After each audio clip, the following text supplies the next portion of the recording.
Mr. Wang will meet two key figures, the External Affairs Minister Zhao Shengang and National Security Advisor Zhou Wao. So I believe the objectives differ slightly in focus.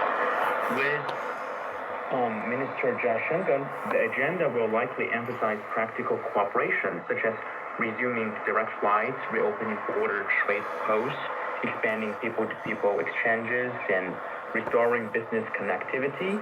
These may look modest, but they are foundational steps to rebuild trust. But with Mr. Doval, the talks would be more strategic and focus on the border issue. So the two sides may explore frameworks for troop disengagement in disputed border areas, and of course establish reliable channels for diplomatic and military communication, especially diplomatic, to prevent future inadvertent escalations or skirmishes. And these steps are crucial to prevent misunderstandings from spiraling into new confrontations. So in short, with Dr. Zhao Shengang represents the cooperation track, while Doval represents the security stabilization track. Okay, so as you said, this is the first such meeting in 3 years. But to what extent is this warming in China-India relations driven by the frictions in New Delhi's ties with Washington over tariffs and Russian oil, and then how sustainable is the trend? This is very important.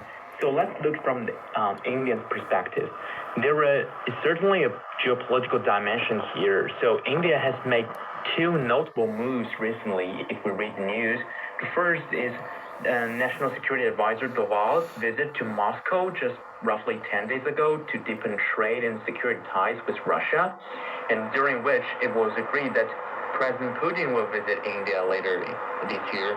And the second thing is that the cancellation of Indian defense minister's U.S. trip and the pause in purchasing U.S. arms following the Trump's tariffs on Indian goods.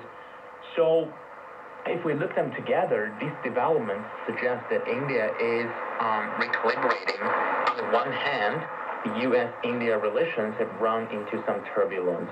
So on the other, India is signaling to Washington that it has alternatives, not only Russia, but also, importantly, China. India knows that the U.S. needs it as part of its balancing strategy, quote unquote, against Russia and probably China. So that is the Washington strategy. But by engaging China, New Delhi is increasing its bargaining leverage with Washington. So some American strategists have already voiced doubts about India's reliability.